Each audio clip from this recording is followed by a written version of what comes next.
요한계시록 17장 1절부터 마지막 절에 대한 말씀까지 우리 한 절 한 절 제가 한 절 읽고 여러분들이 한 절 읽으면서 전체적인 내용이 어떤 내용이 있는지를 한번 살펴보도록 하겠습니다. 대접 7개를 가진 그 7 천사 가운데 하나가 와서 나에게 이리로 오너라. 큰 바다 물 위에 앉은 큰 창녀가 받을 심판을 보여주겠다.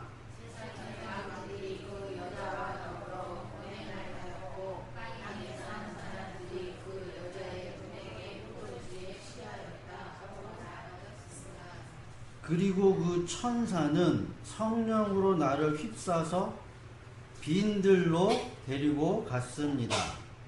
나는 한 여자가 빨간 짐승을 타고 앉아 있는 것을 보았는데 그 짐승은 하나님을 모독하는 이름들로 가득하였고 머리 7과 뿔 10개가 달려 있었습니다.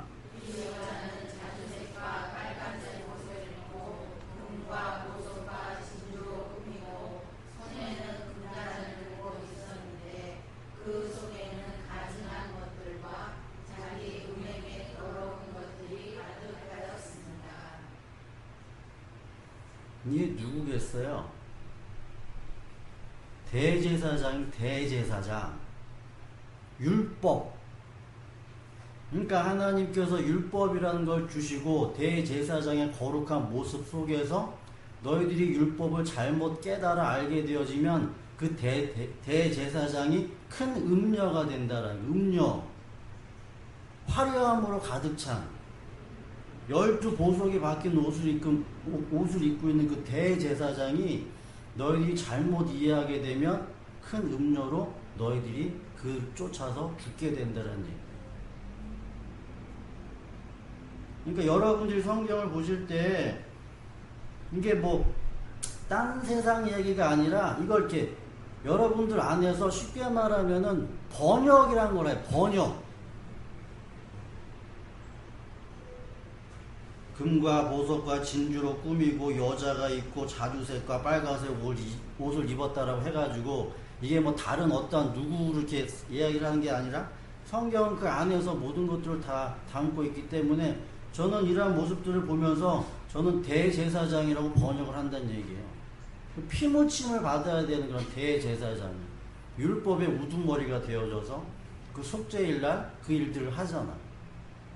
이게 좋은 의미도 있겠지만 나쁜 의미도 이렇게 같이 두 가지 이렇게 복합되어 있는 거라는 거예요. 그러니까 여러분들이 이런 말씀들을 보시면서 과연 이것을 어떻게 내 안에서 번역해내는 번역, 바꿔는 그러한 일들이 여러분들에게 필요하죠. 그러한 일들이 여러분들에게 있어져야 하고 또 성령의 도우심을 구해야 한다는 거죠. 5절 제가 읽으면 그리고 이마에는 땅의 음녀들과 가증한 것들의 엄이 큰 바빌론이라는 비밀의 이름이 적혀 있었습니다.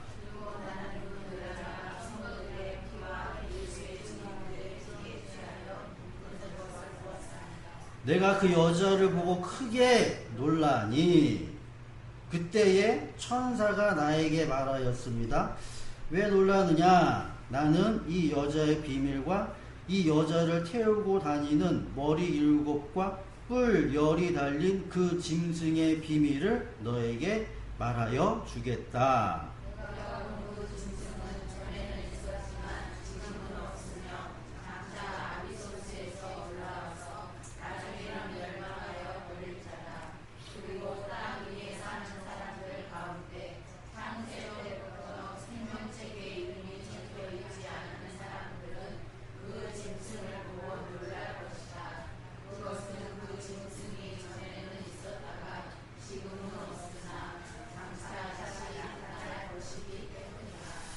여기에 지혜를 가진 마음이 필요하다. 머리 7은 그 여자가 타고 앉은 7 산이요. 또한 7 왕이다. 그 가운데서 5은 이미 망하고 하나는 있고 다른 하나는 아직 나타나지 않았다. 그것이 나타날지라도 잠깐밖에 머물지 못할 것이다. 또 전에 있다가 지금은 없는 그 짐승은 8번째인데 그것은 그 7 가운데 속한 것으로서 마침내 멸망하여 버릴 자다.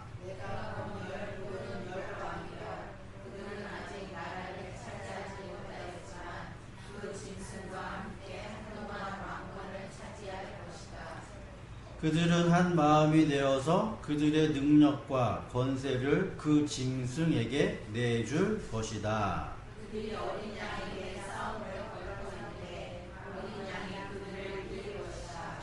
그것은 어린 양이 만주의 주요 아브라함의 왕이기 때문이며 어린 양과 함께 있는 사람들이 부르심을 받고 택하심을 받는 신실한 사람들이기 때문이다.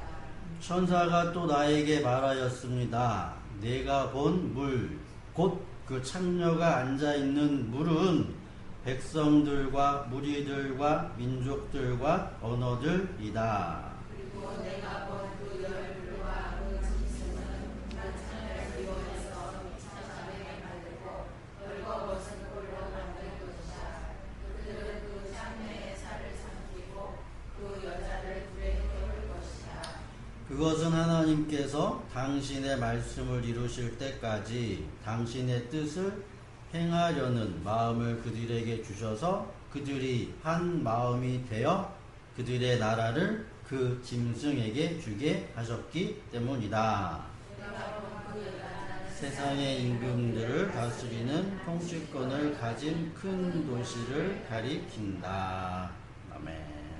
그러니까 여러분들이 성경을 이렇게 친숙하게 계속 읽으셔서 여러분들 걸로 좀 만드시는 그런 은혜가 있게 되어지기를 간절히 바라면서 오늘도 귀한 하나님의 말씀을 저희들이 한번 잘 듣는 시간이 되어지기를 간절히 바라는데,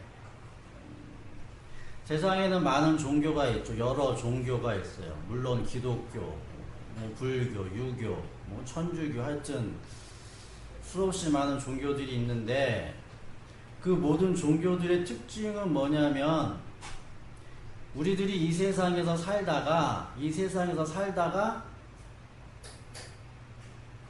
죽은 다음에 어디론가 간다라고 이야기하는 거예요. 죽은 다음에. 다른 말로 이야기를 하면 잘 모르겠는데 아마 어디론가 갈 거다라는 게 추측이죠. 추측. 그게 종교예요. 종교. 그래서 종교에서의 그 구원은 이 세상에서는 살다가 죽어가지고 되어지는 일이에요. 사후세계. 죽어서 예수 믿으면 하늘나라 가는 거고, 부처님 믿으면 극락 가는 거고, 이런 식으로 마호메트, 알라시 믿으면 또 하늘나라 가는 거. 이게 가는 그런 삶이 되어지는데, 성경은 뭐라고 이야기를 하냐라고 하면 너희들이 이 땅에 살 때, 이 땅에서 살고 있을 때 죽어야 한다는 거예요. 땅에서 살고 있을 때 죽음이란 걸 너희들이 경험해야 한다라는 것이죠. 그래야지 너희들이 생명이란 데로 갈 수 있기 때문이에요. 그 죽음이라는 것이 어떤 의미를 가지고 있는지를 여러분들에게 먼저 설명을 해드리면, 하나님이 우리들에게 죄라는 것을 설명을 하실 때, 우리들이 가지고 있는 죄의 개념들은 내가 죄를 지었다라는 것은 어떤 눈에 보여지는 그러한 모습들의 죄를 통해서 우리들이 그것이 죄라고 이야기를 할 수가 있는데, 성경에서 이야기하고 있는 그 죄는 사망이에요. 사망. 그러니까 나에게 죄가 있다라고 하는 그 말은 사망이라는 게 내 몸에 이렇게 붙어 있는 거예요.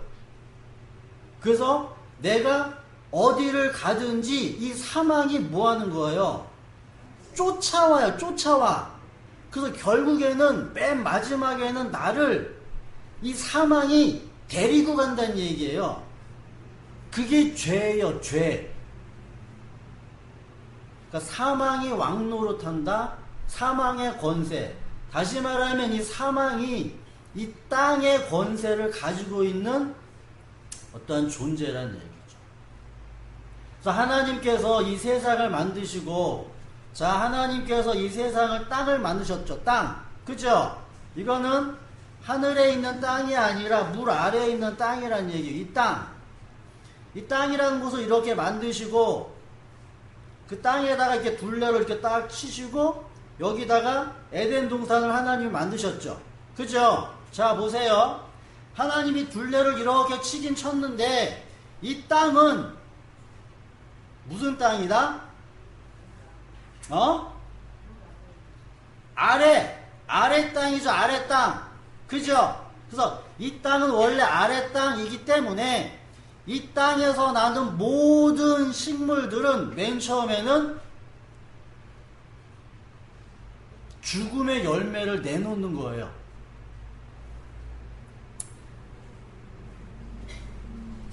이 세상에 이 땅 아래에 있는 피조물들은 여러분들 보세요. 생명, 내 안에 생명이 있어요, 없어요? 내가 생명을 가지고 있냐고요? 가지고 있지 않냐고요?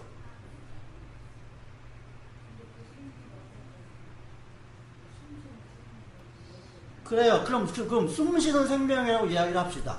숨 쉬는 생명을 여러분들이 가지고 있어요? 가지고 있지 않아요? 안 가지고 있죠.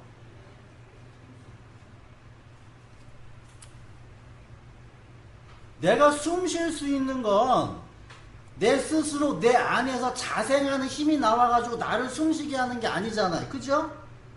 항상 외부에서 무엇인가 계속 공급돼가지고 그 생명이란 걸 채우는 거지. 내 안에서 생명 자체가 이렇게 있어가지고 그게 스스로 나를 움직이게 하지는 않는다는 얘기예요. 이해하시죠? 그래서 성경에서는 스스로 있는 것, 이걸 생명이라고 얘기하는 거예요. 생명. 그래서 성경에서 이야기하고 있는 이 생명은 근원, 그러니까 스스로가 활동할 수 있는 그 힘이 자기 안에 있는 거예요. 내 안에. 외부로부터 뭐예요? 어떤 도움을 전혀 안 받죠? 그걸 생명이라고 이야기를 한단 말이에요. 생명. 근데 이 땅에 있는 모든 피조물들은 그런 생명을 가진 존재가 하나도 없어요. 그래서 다 무엇인가 다른 누군가로부터 계속 무엇인가를 공급을 내 안에 계속 채우는 거예요. 이렇게.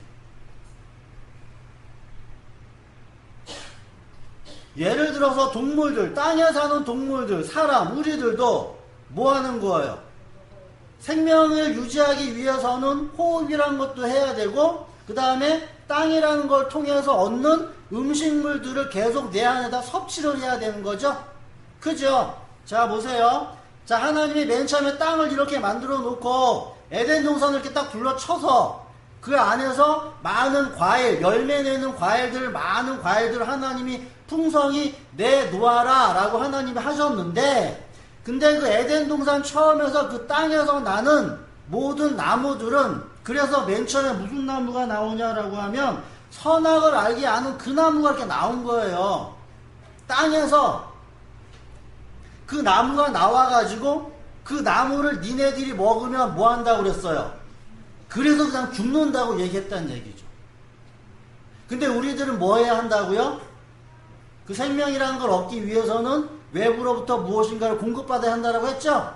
그래가지고서는 그 땅에서 나는 선악을 알게 하는 그 나무의 열매를 우리가 이렇게 먹은 거예요. 그래서 땅에서 나온, 다시 말하면 첫째 땅이라고 합시다. 첫째 땅에서 나는 그 열매를 먹으니까 바로 우리들에게는 뭐가 왔냐라고 하면 사망이라는 것이 우리 몸에 붙어 있는 거예요. 그러니까 절대 그걸 뗄래야 뗄 수가 없는 상황이 된 거죠. 그래서 모든 사람은 다 이 사망의 권세 아래 놓여 있고요. 모든 사람은 그래서 다 죽는 거예요. 그걸 죄라고 이야기를 합니다. 죄. 그래서 성경에서 가시와 엉겅퀴를 낸다라고 하는 그 말의 의미도 제가 봤을 때는 율법의 말씀이라고도 이해를 할 수가 있겠지만, 여러분들이 먹는 거 이거 커피도 먹고 물도 먹고 밥도 먹고 여러분들이 좋아하는 모든 음식물들 다 먹고 섭취한다 하지만 결국에는 그것이 여러분들에게 가시가 되고 엉겅퀴가 되어서 여러분들은 맨 마지막에 죽어요. 죽어요. 거기서 빠져나올 방법이 없어요. 그러니까 우리들이 죽고 싶어서 죽는 게 아니라 첫 번째 땅에서 나오는 열매를 먹을 수밖에 없다는 얘기예요. 우리들은 내 안에 생명이라는 게 없기 때문에 계속 외부로부터 공급 받아야 된다고요. 근데 첫 번째 땅에서는 뭐가 나왔다?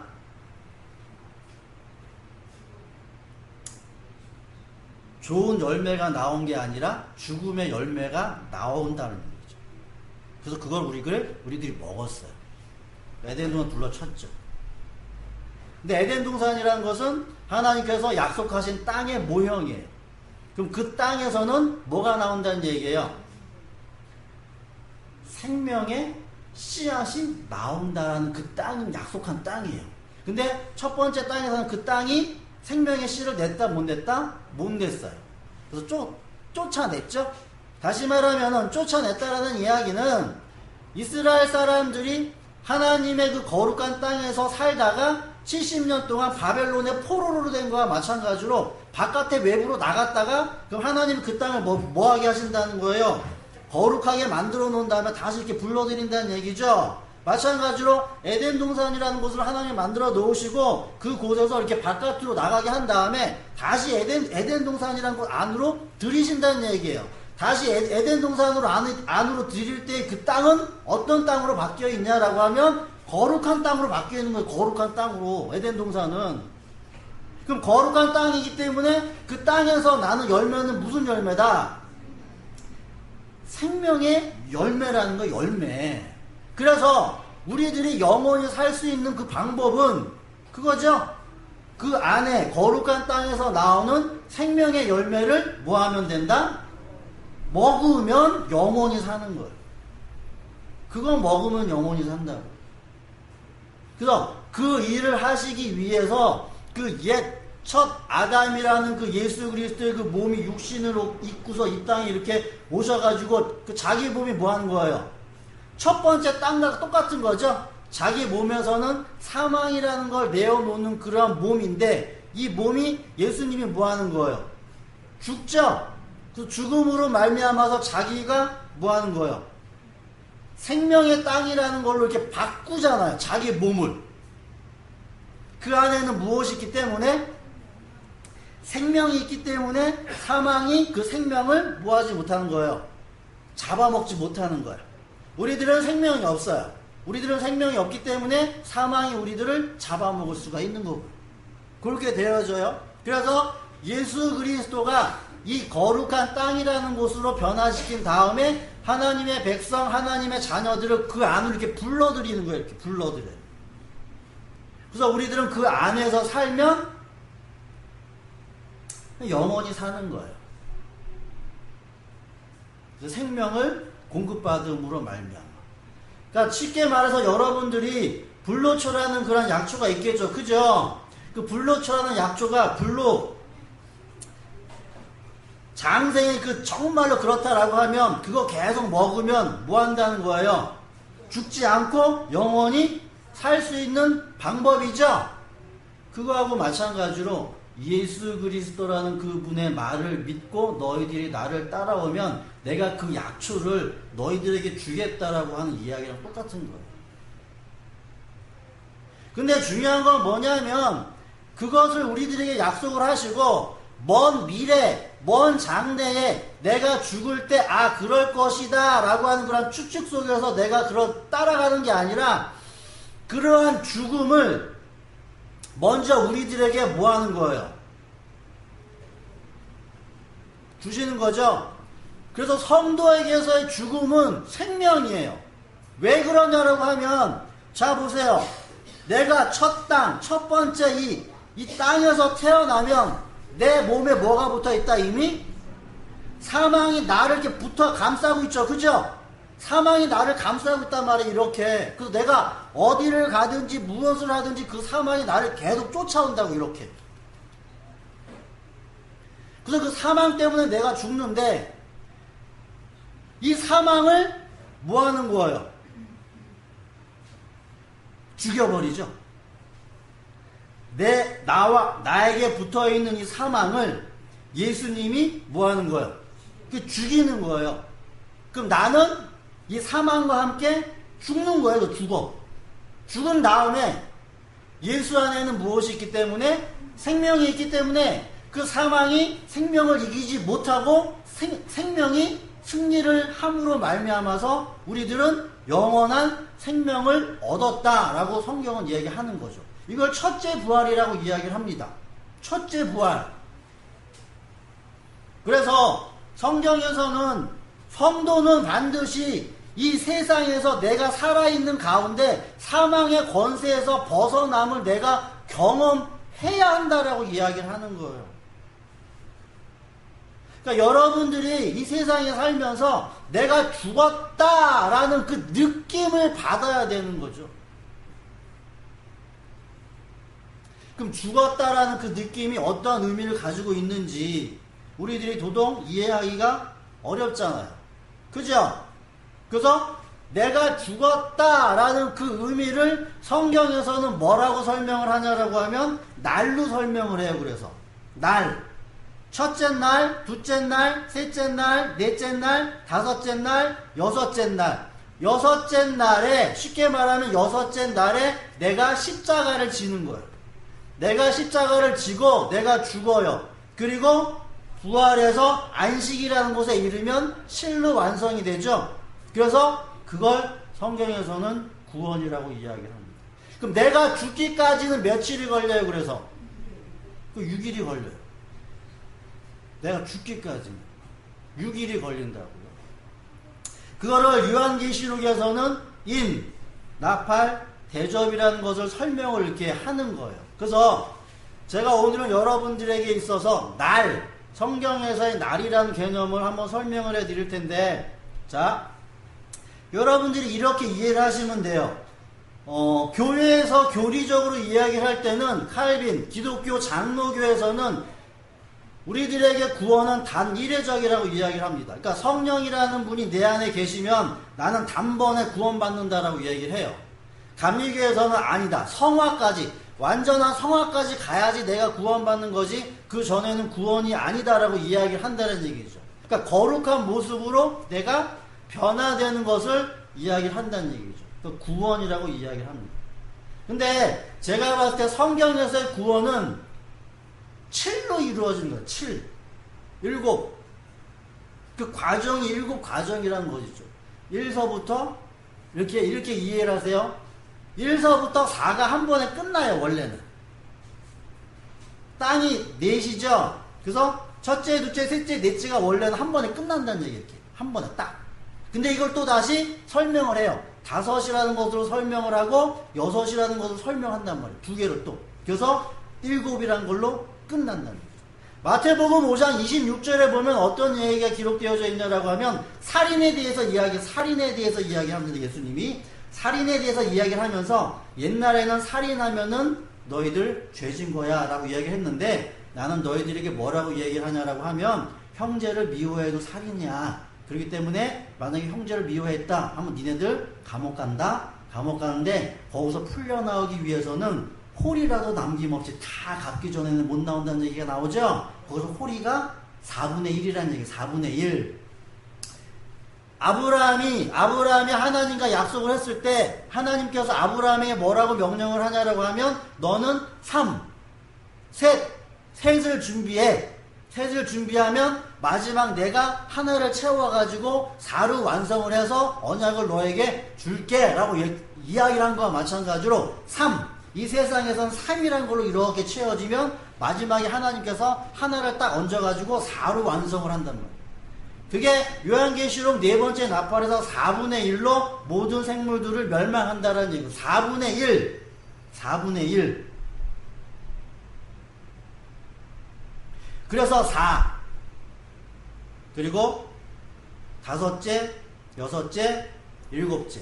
이렇게 여러분들이 이해를 하시면 돼요. 그래서 한 날에 대한 개념을 여러분들이 설명을 해드릴 때 무조건 내가 완전히 죽으려고 하면 십자가가 나한테 와야 돼요.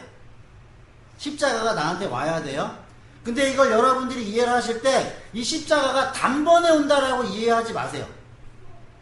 무슨 말인지 아세요? 예를 드릴게요. 제가 게임을 좋아합니다. 게임을 좋아한다고요. 목사임에도 불구하고 게임한다고요. 이해하세요? 저는 세상 것 다 즐길 것 다 즐기면서 할 것 다 합니다. 해요. 여러분들하고 다른 거가 있겠지만 예를 드는 거요. 제가 게임을 하는데 어떠한 사건이 일어나요. 게임 속에서. 다시 말하면은 게임을 하면은 레벨을 올려야 되잖아요. 그죠? 레벨을 올리는데 레벨이 내 마음대로 안 올라가. 그리고 이 수가 뭐 하는 거예요? 틀어져. 엎어져. 내가 하고 싶은 대로 안 돼. 그 화딱질 나죠? 화가 나요. 내가 하고 싶은 대로 안 되니까 브레이크가 걸리니까 화가 난단 말이에요. 에이, 집어쳐. 딱 끊어요. 안 해. 근데 하루가 지나, 이틀이 지나. 그때부터 마음에 뭐가 나와요? 하고 싶은 마음이 또 뭐 하는 거야? 나오죠? 그럼 또 슬금슬금 또 게임을 뭐 하는 거야? 또 해요. 이게 하나님께서 말씀하신 날이에요. 날. 하죠? 하는데 또 어떠한 일로 말미암아서 거기에 뭐가 걸려요? 또 방해를 해요. 그 일을 하지 못하도록. 그럼 두 번째 날은 첫 번째 날보다 두 번째 날이 나에게서 더 데미지를 심하게 입죠? 그러니까 하고 싶은 마음이 줄어드는 거예요. 줄어들어요. 그 일을. 그래서 그 일을 다시 또 뭐 하는 거예요? 안 해요. 그런데 우리들의 몸에서는 항상 뭐가 나온다? 육적인 거. 이 세상의 것을 좋아하는 우상숭배. 내가 원하고, 내가 바라고, 내가 좋아하는 걸 놓지 못하는 그 습관, 습성. 그게 내 몸에서 타고 나오죠. 또 나와요. 셋째 날. 그래도 주님께서는 뭐 하신다? 그걸 또 막아요. 그래서 첫째 날, 둘째 날, 셋째 날 막고 이걸 주님이 완전히 넷째 날에 종결시키게 되어지면 나는 그걸 이 세상 죽을 때까지 절대 안 해요. 그게 십자가예요. 근데 그게 과정이 있다고, 과정. 여러분들 중에 드라마 좋아한다. 이 세상 거 분명히 십자가를 통해서 이 세상 거를 다 놓게 만들어요. 이 세상 거 하게 안 만들어요. 내 마음대로, 내가 살고 싶은 대로, 내가 할 수 있도록 하나님이 다 내두시지 않는다는 얘기예요. 여러분 착각하지 마세요. 내 안에 하고 싶은 그 마음을 드러내려고, 나타내려고 그 내가 하고 싶은 것들을 하라라고 이야기를 하지만 주님은 내가 하고 싶은 것들을 하게 만듦과 동시에 그걸 하지 못하도록 이렇게 막는다고요. 내 안에 욕심이란 게 있다. 내가 정말로 돈을 좋아한다. 돈을 붙잡고 싶다. 어떻게 해서든지. 돈을 좋아하고 싶고 돈을 붙잡고 싶은 대로 주님이 나의 삶을 그렇게 가게 놔두신다고 그렇게. 놔두세요. 근데 하나님의 날, 첫째 날이 딱 되어지면 어떠한 사건이라는 것이 나에게 일어나요. 데미지를 줘요. 이렇게. 그래서 그거를 끊게 만들어요. 이게 저녁이 되고 아침이 되는 거예요. 그래서 저녁이라는 건 우리 안에 아픔과 같은 거예요. 다시 말하면 내가 원하고 내가 바라고 내가 좋아했던 것을 못하게 되어지면 내 마음이 어떻겠어요? 쓰라리겠죠? 그게 고통이에요, 고통. 어둠 가운데 있는 거라고요. 아, 하나님께서 왜 나를 이렇게 하셔가지고 내가 이런 일들을 못하게 하냐라는 오만 가지 생각이 다 들게 한다는 얘기예요. 저녁이 지나야 돼, 저녁이 이렇게. 저녁이 지난 다음에 그 저녁이 지나고 마지막에 무엇이 빛이라는 것이 이렇게 비춰지면 그것이 무엇으로? 잠깐 순간적으로 은혜라는 걸로 아, 하나님께서 나를 이렇게 인도하셨구나라는 생각이 든다고. 이렇게 그게 빛이에요. 말씀으로 그게 나에게 이렇게 와요, 체험적으로. 그게 근데 하루가 가든지 뭐 이틀이 가든지 길게 가면 뭐 3일이 가든지 가다가 중간에 또 끊긴다고요. 또다시 무엇이 찾아와요? 어둠이 찾아와요, 어둠이. 그래서 또다시 나를 또 어느 길로 가게 돼요? 어둠의 그 길로 나를 또 가게 만든다고. 이렇게 둘째 날이에요. 둘째 날 좀 더 심하게 만들어요. 그래서 맨 마지막에 하루하루의 날들을 거쳐서 뭐 하는 거야? 십자가를 맛보게 한 다음에 그거를 끊게 만들죠. 근데 그것이 우리들의 모습 가운데서는 수만 가지의 것들이 우리들 안에 있기 때문에 십자가가 그거를 한 번에 단방에 이렇게 끝내는 게 아니라 내 안에 10가지의 성격이 있다라고 하면 10가지의 성격이 있다라고 하면 하나씩 다 일일이 다 건들면서 다 치는 거예요, 이렇게. 그래서 우리들은 죽을 때까지 뭐 하는 거예요? 이 7이라는 그런 나를 향해서 갈 수밖에 없는 거예요. 그래서 내가 맨 처음에는 욕심이라는 것이 있었는데 욕심이 십자가로 말미암아서 나에서 뭐 하는 거예요? 사라져 버리죠? 욕심이 나에게 사라져 버리면 나에게 있는 다른 무언가가 또 튀어나와요, 이렇게. 튀어나오면 주님은 또 그걸 가지고 한 날 이렇게 해서 또 계속 제거하신다고요. 그리고 그게 십자가로 말미암아 또 끝나면 다른 무언가가 또 튀어나와. 수없이 많은 죄가. 그게 성도의 과정. 그래서 여러분들이 이해를 하실 때 내가 십자가로 죽는다라고 하는 그것이 어떠한 의미를 가지고 있는지 여러분들이 생각을 하실 때 내가 이 세상에 있는 이 세상 것을 끊는 거예요. 내가 좋아하고 있는 걸 끊는 거예요. 아직 못 끊었다라고 하면 뭐 하는 거예요? 거기에 대해서는 뭐예요? 아직 십자가가 나에게 오지 않은 거예요. 그러나 그것이 구원됐다, 구원되지 않았다고 하는 그 말의 의미가 아니라 첫 번째로 나에게 그 첫날이 임하면 뭐 하는 거야? 나에게 첫날이 임하면 반드시 주님은 완성하시겠다라는 그 의미를 담고 있는 거예요. 나에게 첫날 임했는데 한 셋째 날 가다가 야, 주님이 얘는 도저히 안 되겠네, 그래 포기해야겠다, 이러지 않는다는 얘기. 주님이 첫날 딱 시작하죠. 빛으로 첫날 딱 하면 마지막까지 내가 너를 어떻게 하든지 뭐 하겠다는 얘기예요? 하겠다는 얘기. 그래서 그 날이라는 개념을 여러분들이 먼저 성경에서 이해를 하시면 돼요. 그래서 요한계시록을 볼 때 제가 여러분들에게 그냥 정리를 해드렸는데 이거 그냥 제가 가지고 있는 생각을 여러분들에게 전체적으로 정리해드린 것 뿐이에요. 그래서 인이라는 것과 나팔이라는 것과 대접이라는 것을 그래서 날로 한번 우리들이 생각해 보자. 날이라는 걸로 생각을 해봐서 이 페이지 여러분들이 보시게 되어지면 첫 번째 창조에서는 낮과 밤, 어두움과 빛, 어두움과 빛이라는 구분이 생긴단 말이에요. 창조에 있어서는. 그래서 우리에게는 반드시 어두움이라는 것이 있고 빛이 있어야 돼. 고통이 있고 아픔이 있다가 은혜가 와야 된다는 얘기. 이게 계속 반복이 돼요. 계속 첫날, 둘째 날, 셋째 날. 이 빛이 계속 하루하루를 움직여가죠. 이렇게 해서 움직여가는 거와 마찬가지로.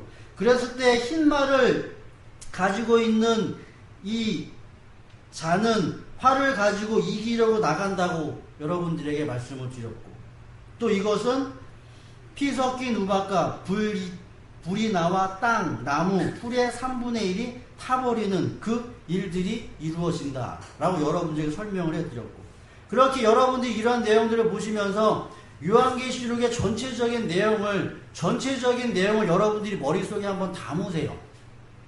이 내용을 가지고. 그래서 이 내용을 여러분들이 이해를 하실 때 세 번째 나팔 부분을 보면 횃불 같은 별이 강과 샘에 떨어져 물 3분의 1이 쓴쑥이 되고 많은 사람이 죽었다. 그럼 도대체 이 말이 무슨 말이냐 라고 이해가 안 되잖아요. 그죠? 이해되세요? 이 말이 무슨 말인지?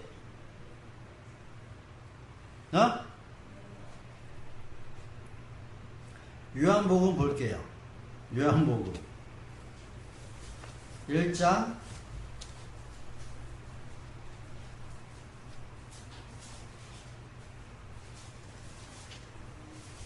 35절. 요한복음 1장 35절.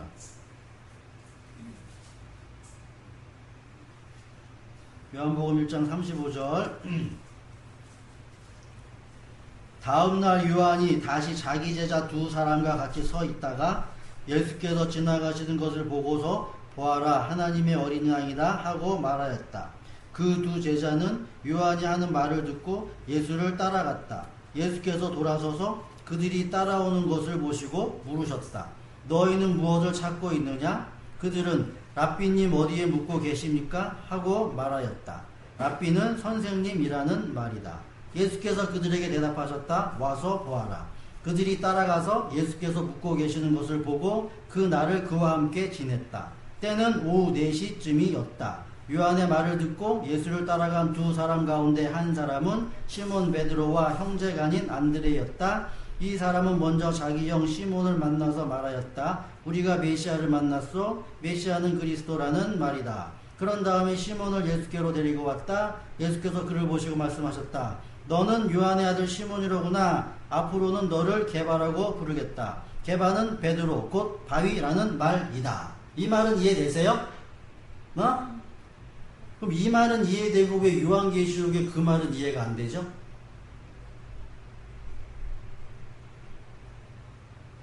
이 말이나 이 말이나 똑같은 말인데.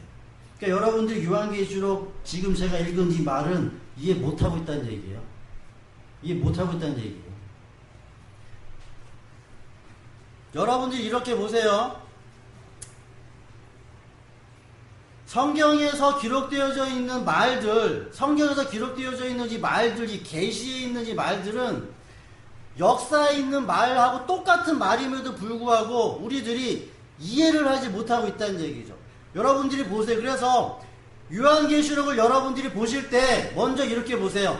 요한계시록에 있는 전체적인 내용들을 다시 말하면 첫째 말이 나오고 둘째 말이 나오고 셋째 말이 나오고 넷째 말이 나왔을 때 이 말들이 도대체 어떤 의미들을 가지고 있는지를 여러분들이 이해를 하실 때 저는 이렇게 생각을 합니다.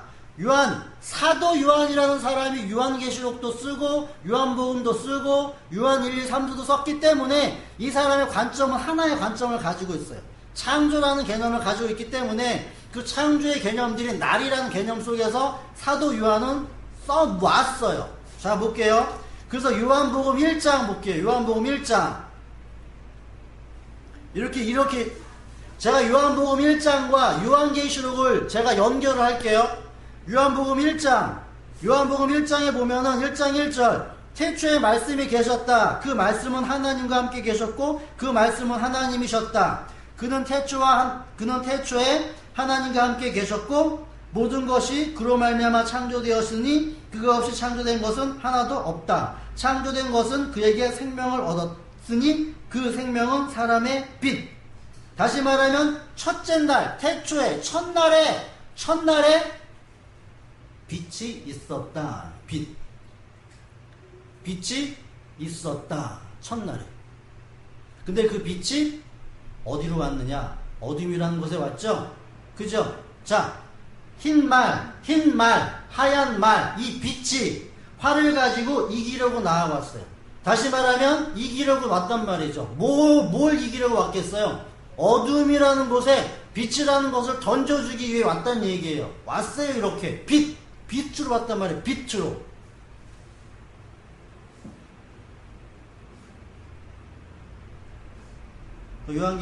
요한복음 1장의 첫날은 빛이에요. 근데 보세요. 제가 여러분 이거 옛날에도 언급을 했어요. 자, 29절 보세요. 29절.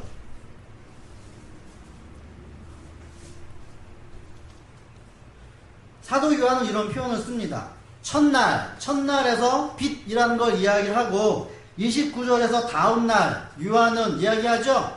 그러면 둘째 날이라는 얘기. 둘째 날에 요한은 예수께서 자기에게 오시는 것을 보았대죠. 여기서 둘째 날은 지금 누구를 이야기하냐면 세례 요한 얘기하죠. 세례 요한은 지금 누구 봤다는 얘기예요? 예수 봤다는 얘기죠. 둘째 날에 세례 요한이 예수 봤다는 얘기예요. 자, 그럼 보세요. 35절에 다음날. 이거 몇째 날이겠어요? 셋째 날이겠죠? 그럼 셋째 날에는 누가?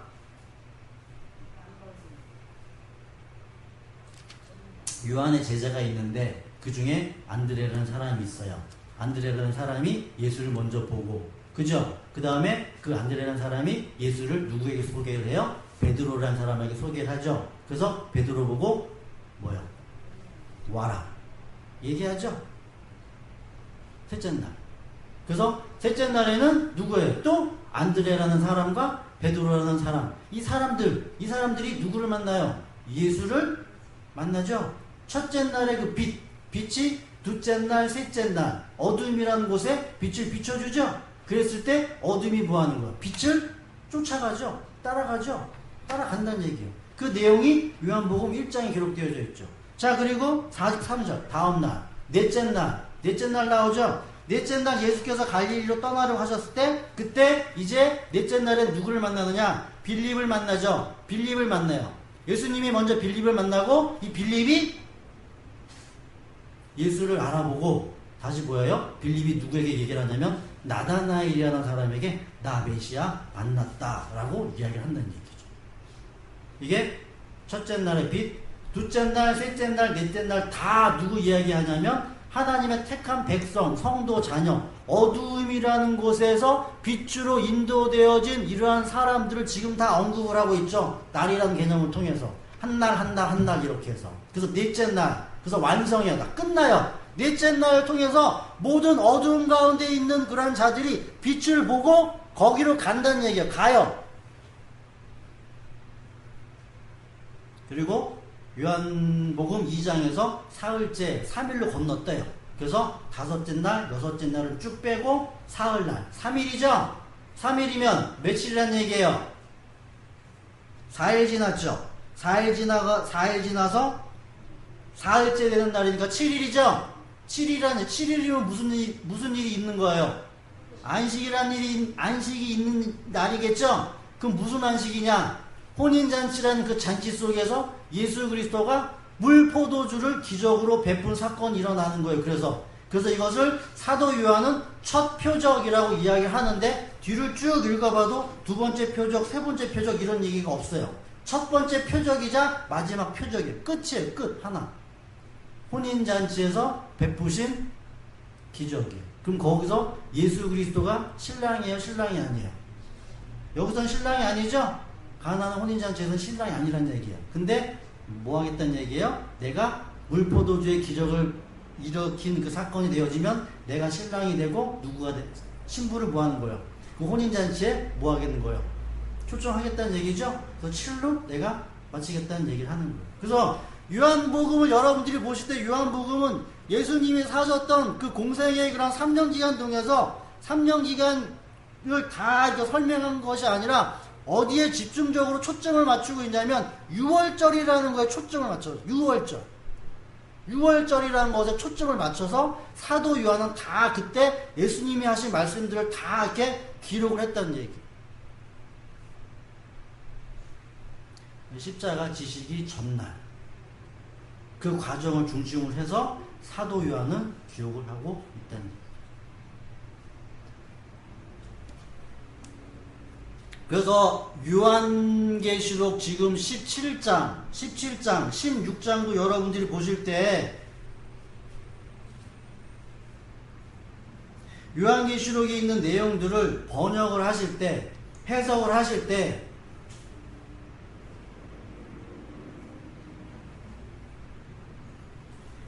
요한복음에 있는 내용들, 마태복음에 있는 내용들, 마가복음에 있는 내용들, 누가복음에 있는 내용들, 예수님의 공생의 그 사건들이 어떻게 이루어졌는지를 여러분들이 이해를 하시면 그것이 바로 요한계시록을 푸는 열쇠가 되는 거예요. 요한계시록 자체만 있는 것이 아니라 마태, 마가, 누가, 요한이라는 사복음서, 예수님의 공생애와 관련된 그러한 일들 속에서 어떠한 일들이 일어났는지를 이렇게 서로 연결을 시키면 거기서 실마리들이 하나씩 하나씩 풀린다는 얘기예요. 풀린다는 얘기예요. 그래서 오늘 제가 여러분들에게 요한계시록 17장을 얘기하면서 큰 음료의 비밀 이야기했죠? 그죠? 거기서 뭐 하나하나 토시토시 이게 자세한 내용들은 여러분들이 잘 모르셔도 돼요. 그죠? 근데 덩어리들이 큰 사건들은 여러분들이 이해를 하시고 그것이 여러분들 안에서 정리가 될 때 조금 더 세부적으로 이렇게 파고 들어갈 수가 있는 거예요. 큰 음녀가 앉은 산이 7인데 5은 있고 아직 하나는 없고 막 이런 얘기 나오죠? 그죠? 이 이야기는 여호수아에 있어요. 여호수아에. 이게 다 이게 있다는 얘기죠. 이야기들. 그래서 결론적으로 오늘 여러분들에게 말씀을 드리고 싶은 내용은 뭐냐면 요한계시록 17장을 이제 보실 때 오늘은 날에 대해서 설명을 해드렸어요. 날. 그래서 여러분들에게 있어서도 성도는 반드시 이 땅에 살면서 죽은 경험이 있는 자예요. 내가 죽었다. 체험이 있는 자들이라는 얘기. 체험이 있었을 때 뭐 하는 거예요?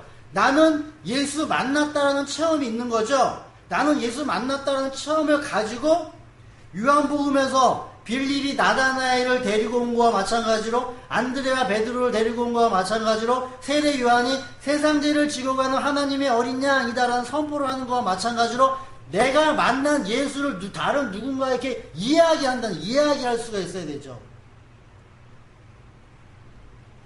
저도 제가 경험한 예수를 여러분들에게 이야기하는 거죠. 제가 경험한 예수와 여러분들이 경험한 예수는 다르다고요. 그래서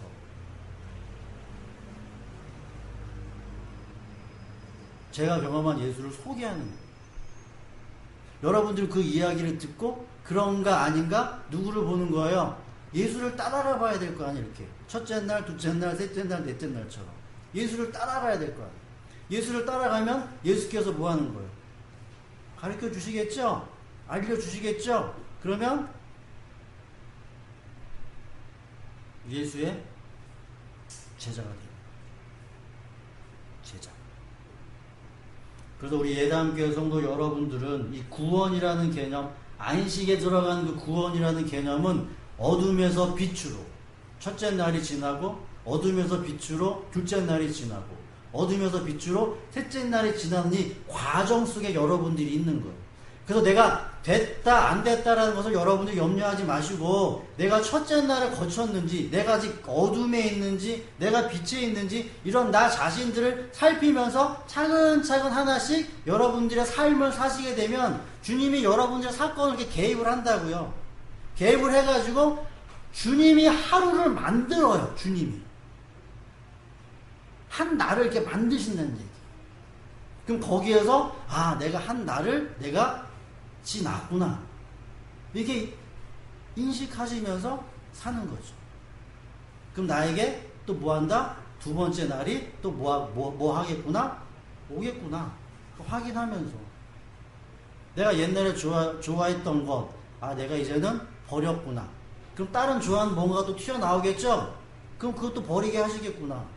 하나씩 뭐 하는 거예요? 버리면서 살 수 있게끔 한다는 얘기. 자식도 버려야 되는 거, 돈도 버려야 되는 거, 이 세상 명예도 버려야 되는 거. 우리들이 이 세상에 살면서 버려야 할 게 얼마나 많은데. 가장 중요한 뭘 버리는 거? 나 버리는 거. 이게 맨 마지막. 나 버리는 거. 그래서 예능교 성도 여러분들은 안식, 십자가를 반드시 거쳐서 그 안식에 들어가는 여러분들이 되어지기를 간절히 바라고 또한 이 세상에 살면서 그러한 은혜, 나 뭐했다? 예수 봤다. 나 뭐했다? 십자가 나에게 왔다. 나 뭐했다? 사망의 권세가 이제 나를 덮지 못한다. 이 고백 여러분들이 하시면서 사시는 그런 은혜가 있게 되어지기를 간절히 바라겠습니다. 기도드립니다. 하나님 아버지 감사합니다.